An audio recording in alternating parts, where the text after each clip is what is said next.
জিকোকে আপনি কেন অপমানটা করলেন, ছোট করলেন কেন? হ্যাঁ, আপনি জিকোকে বাদ দিয়ে আপনি বসুন্ধরা কিংসের সেকেন্ড কিপার আপনি শ্রাবণকে ঠিকই আবার রেখেছেন। সে লিগে তার কোনো পারফরমেন্স নেই, কোনো ম্যাচ নেই। জাতীয় দলের স্কোয়াডে 35 জন প্লেয়ারকে চিঠি দিয়েছেন, সেখান থেকে কোনো ট্রেনিং সেশন তাদের পারফরমেন্স যাচাই বাছাই না করি আবার 28 জন প্লেয়ার একটা স্কোয়াড দাঁড় করিয়ে দিয়েছেন। হ্যাঁ, এটা আসলে আমি আসলে এই প্রসেসটা আপনারা আগেও দেখেছি, এভিয়ার কাবরেরা এখনও দেখছি। এটা আসলে কোনোভাবে অ্যাকসেপ্টেবল না। এজ এ ক্যাপ্টেন হিসাবে আমি আপনাকে বলি, আপনি তাহলে 28 জনের স্কোয়াডই দিতেন, ওয়াই 35 প্লেয়ার্স? এটার কোনো মানে হয় না।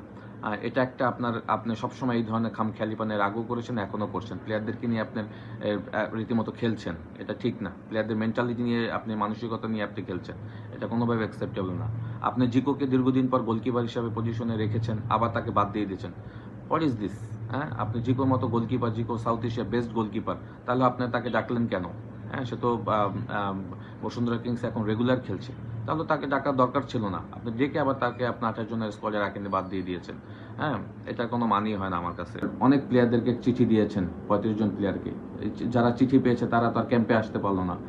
এই ধরনের খামখেয়ালি পানার আসলে কোনো মানে হয় না। আপনি এখান থেকে 7 জন প্লেয়ারকে একদম স্ট্রেট বাদ দিয়ে দিয়েছেন কোনো পারফরমেন্স যাচাই বাছাই না করে। এটা কোনো মানে হয় না। এটা আমি আসলে একদমই, আমি অ্যাজ এ প্লেয়ার হিসেবে এটা আসলে মেনে নেওয়া করছি। আপনি ইশাক আকন্দকে নিয়েছেন ব্রাদার্সের গোলকিপার, ইটস ফাইন। আপনি জিকোকে বাদ দিয়ে তাকে নিয়েছেন, ইটস গুড। বাট তাহলে জিকোকে ডেকেছেন কেন?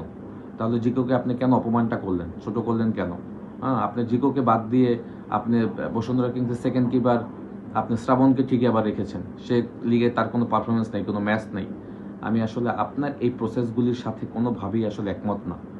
একমত না, এবং আমি আপনার এই সিস্টেমটাকে আমি একদম হেট করি।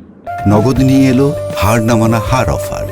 সর্বনিম্ন 10,000 টাকা রেমিটেন্স নগদে পাঠালে থাকছে স্বর্ণের হার জেতার সুযোগ।